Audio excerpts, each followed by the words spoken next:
వరద కాల్వల నిర్లక్ష్యంపై బడంగ్పేట మున్సిపల్ కార్పొరేషన్లో ఆందోళనకు దిగిన బీజేపీ శ్రేణులు. కార్పొరేషన్ అధ్యక్షుడు చెరుకుపల్లి వెంకటరెడ్డి మాట్లాడుతూ, మున్సిపల్ అధికారులు నిర్లక్ష్యం వీడి ప్రజాప్రతినిధులు కళ్లు తెరవాలని, కాలనీ ముప్పుకు గురికాకుండా వరద నీటి నాళాలను పూర్తి చేయాలని డిమాండ్ చేశారు.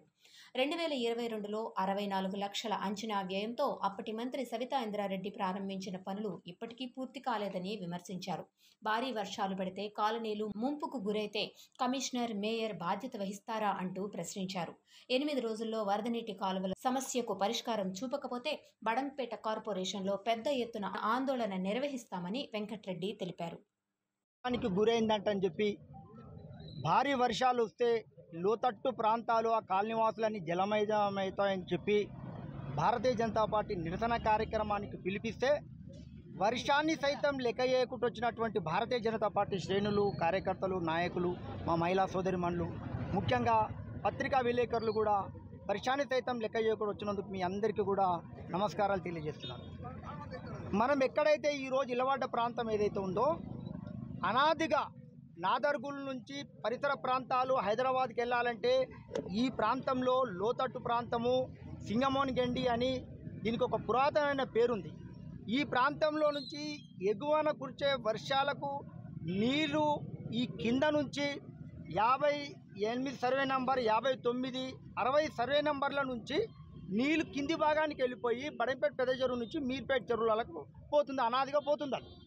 అయితే ఈ 60వ సర్వే నెంబర్ల మనకు ఎదుర్కొన్నటువంటి ఫంక్షన్ హాల్ నిర్మాణం జరిగింది. అప్పుడు ఈ పోయే వరదకు ఆటంకం ఏర్పడి ఆ పక్కనే ఉన్నటువంటి వెంకటేశ్వర స్వామి ఆలయంలోకి ఈ మురుగునీరు, వరద నీళ్ళు అంతా పోయింది. అప్పుడు సోదరులు సాక్షి పేపర్లో వచ్చింది, శివ కోనేరులోకి వరద నీరు. ఆ రోజు 2 సంవత్సరాల క్రితం వచ్చింది. ఆ తర్వాత మేము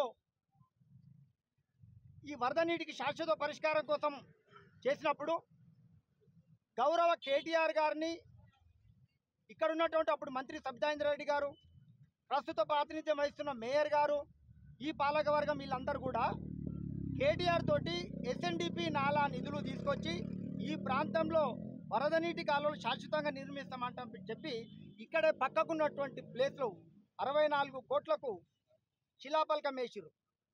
2022 డిసెంబర్లో శిలాఫలకం వేసిరు. అక్కడ మేమందరం స్వాగతించినాం దాన్ని. ఆ తర్వాత అనతి కాలంలో ఇక్కడ ఉన్నటువంటి ఈ వరద కాలువల నిర్మాణంలో వెంకటేశ్వరుల కాలనీ కానివ్వండి, శివనారాయణపురంలో కానివ్వండి, ఎంబడే కాంట్రాక్టర్లు పిలిచి 10 ఫీట్ల లోతు గుంత తీసి 3 నెలల వరకు వాటి మళ్ళీ చూడలే. ఎందుకు అని అంటే ఏదైతే హెచ్ఎండిఓ ఈ వరద నీటి కాలువలకు 64 కోట్లు ఇచ్చిందో అందులో కార్పొరేషన్ కంట్రిబ్యూషన్ కంపల్సరీ ఉండాలంటని చెప్పి ఒక నిబంధన ఉంది. కాబట్టి ఆ విషయాన్ని సంబంధిత కౌన్సిల్లో మళ్ళీ మాట్లాడినప్పుడు ఇక్కడ ఉన్నటువంటి లోకల్ ఫండ్స్ తోటి 30%, మిగతా 69% ఏదైతే హెచ్ఎండిఏ నిధులు ఉన్నాయో అది అప్పు మాత్రమే, అది మనకు వచ్చే గ్రాంట్ కాదు.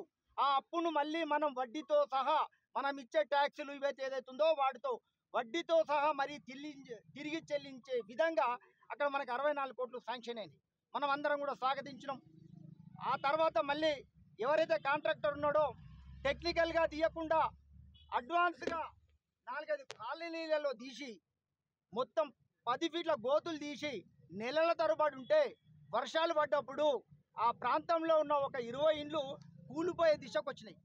అప్పుడు ఆ హృదయ విదారకరమైనటువంటి ఏత ఘటన ఉందో 10 ఇండ్ల పొడుగుతా ఫీట్లు, సర్కస్ ఫీట్ల లేక ఒక్కిళ్ళు దాటి ఒక్కిళ్ళకు వెళ్ళిన సందర్భాలు. ఈ యొక్క ఘటనను అన్ని పత్రికలు, దాదాపు ఇక్కడ ఉన్నటువంటి అన్ని పత్రికలు కూడా ఆ రోజు స్పందించినాయి. దీన్ని వెంబడే పూర్తి చేయాలన్నటువంటి సంకల్పాన్ని ఆ రోజు అందరూ కూడా అన్ని పత్రికలు కూడా ముక్తకంఠంగా ఖండించినాయి. ఆ తర్వాత కొద్ది రోజులకు సంబంధిత మంత్రి గారు ఎస్ఎన్డిపి నాలాల నిర్మాణంతో ముంపు సమస్యకు శాశ్వతమైన పరిష్కారం చెక్కుందంటని చెప్పి మళ్ళీ ఒక యాక్షన్ ప్లాన్ చూపించిన విధంగా మీరు చూస్తున్నారు ఇక్కడ. ఇది 2 సంవత్సరాల క్రితం గౌరవ మంత్రి గారు ఆ రోజు మీర్పేటను, బడంపేటను ఉద్దేశించి శాశ్వత సమస్య పరిష్కారం అవుతుందంట చెప్పారు. ఇప్పటికీ ఇంతవరకు అయినా కూడా లోన్ ద్వారా వచ్చిన ఎస్ఎన్డిపి నిధులు మన కార్పొరేషన్ నుంచి మన కంట్రిబ్యూషన్ కట్టించినాము. ఈ కింద అల్మాజ్గూడలో ఉన్న 6 డివిజన్లు, బడంపేటలో ఉన్న 9 డివిజన్లకు శాశ్వతమైన పరిష్కారం పోయే దిశగా ఈ యొక్క ప్రణాళిక ఏదైతే ఉందో దాన్ని అందరం కూడా స్వాగతించినాం. కానీ మనం ఇలవాడ ప్రాంతానికి కింద ప్రాంతంలో కొంత పని చేసి, పై ప్రాంతంలో కొంత పని చేసి, ఈ మధ్యల ప్రాంతాన్ని మొత్తం వదిలిపెట్టారు. ఎందుకీ నిర్లక్ష్యం అని అడుగుతున్నాను నేను. నిధులు లేక కాదు కదా, నిధులు ఉన్నాయి, మీ కౌన్సిల్లో తీర్మానం చేసిర్రు, మనకు లోన్ ఇవ్వడానికి హెచ్ఎండి వాళ్ళు ముందుకు వచ్చిర్రు. ఉన్న కారణం ఏంటి అని అంటే, ఈ మధ్య ప్రాంతం ఏదైతే ఉందో అక్కడ 2 స్థలాల మధ్య వివేదాస్పదమైన నిర్ణయం ఉన్నది. అక్కడ సంబంధిత మేయర్ గారు దీని మీద వెంటనే స్పందించాలి కదా. మరి ఈ ఫండ్ అభివృద్ధి కార్యక్రమం పూర్తి నాలాల పని అంతా కంప్లీట్ చేయాల్సిన బాధ్యత గౌరవ మేయర్ గారి మీద ఉంది కదా. దానికి ఏం చేస్తున్నారు ఈరోజు అని అంటే, ఇరిగేషన్ అధికారులు వచ్చి ఇక్కడ నాలా చూపించిపోయినట్టు అధికార వర్గాల అంచనా. తర్వాత ఎంఆర్ఓ గారు కూడా ఈ ప్రాంతంలో ఈ సర్వే నెంబర్లో ఎక్కడి నుంచి నాలా పోతుందని స్కెచ్ చేసి ఇచ్చారు అని అధికారులు అంటారు. ఉన్నదంతా ఎక్కడుంది అంటే బడంపేట్ కార్పొరేషన్ చైర్మన్, మేయర్ గారు, కమిషనర్ గారు దీనిని యుద్ధ ప్రాతిపదికన స్టార్ట్ చేయాలి. ఈ నిర్లక్ష్యానికి ఎవరు బాధ్యులు? ఎన్ని సంవత్సరాల నుంచి చేసినా కూడా ఈ పైనున్న కాలనీలకు రేపు ఎవరు బాధ్యులు? ఈ రోజు కనుక అకాలమైన భారీ వర్షం పడితే రేపు అందరూ కూడా ఈ నిర్లక్ష్యం వహించిన వాళ్ళందరూ కూడా పరామర్శించడానికి వస్తారు. ఈ పరామర్శించడానికంటే మొదలు ఈ యొక్క శాశ్వతమైన పనికి చెప్పాలంటే అంటున్నాను. గౌరవ మేయర్ గారికి మీ ద్వారా నేను ఒక సూచన చేస్తున్నాను.